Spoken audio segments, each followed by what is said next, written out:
Kings এরানায় সাফ অনূর্ধ্ব-20 নারী চ্যাম্পিয়নশিপেও শ্রীলঙ্কার বিপক্ষে আধিপত্য ধরে রেখেছে আফ্রিদার দল। এদিকে উইম্বলডন টেনিসে অঘোষিত ফাইনালে আজ লড়বেন জোকোভিচ, ইয়ানিক সিনার। এসবের পাশাপাশি দেশ বিদেশের খেলাধুলা আরও খবর নিয়ে সাজানো হয়েছে আজকের দীপ্ত স্পোর্টস। আপনাদের সঙ্গে আছি আমি মোহাম্মদ হাসিব।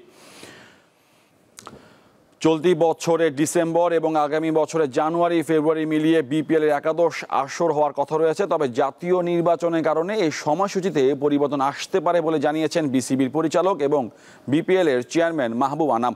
সরকারের পক্ষ থেকে বিসিবিকে ডিসেম্বরে নির্বাচন ধরে প্রস্তুতি নিতে বলা হয়েছে।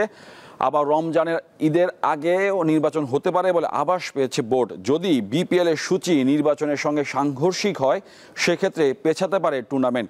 এক্ষেত্রে মে মাসে যেতে পারে টি-20-র এই আসর। সেই সাথে আগামীতে ঢাকা, চট্টগ্রাম ও সিলেটের সঙ্গে নতুন আরেকটি ভেন্যু যুক্ত হওয়ার আভাস দিয়েছেন বিপিএল এর চেয়ারম্যান।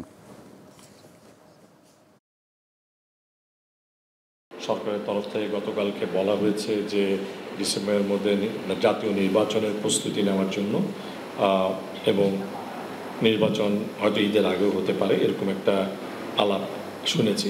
বাহ্যিক অবস্থায় আমরা ডিসেম্বর জানুয়ারি না করতে পারি, তাহলেও আরেকটা স্লট আমাদের কাছে থাকতে পারে, সেই স্লটেও হতে পারে। আমাদের আগামী জানেন যে আমাদের ডোমেস্টিক বা ইন্টারন্যাশনাল যে ইভেন্টগুলো আছে মে মাসেও আমরা খালি আছি।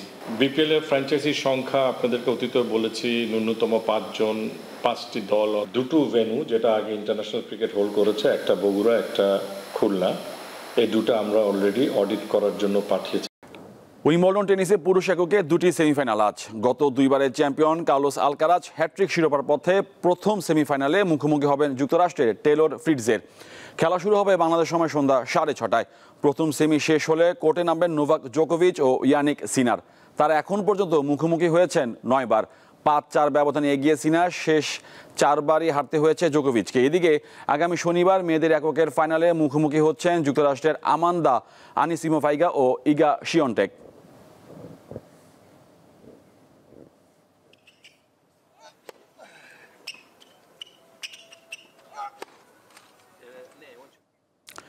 এই ছিল আজকের দীপ্ত স্পোর্টসে। দেশ বিদেশের খেলাধুলার নানা রকম খবর পেতে দীপ্ত স্পোর্টসের সাথেই থাকুন আর চোখ রাখুন দীপ্ত টিভি ডিজিটাল প্ল্যাটফর্মগুলোতে।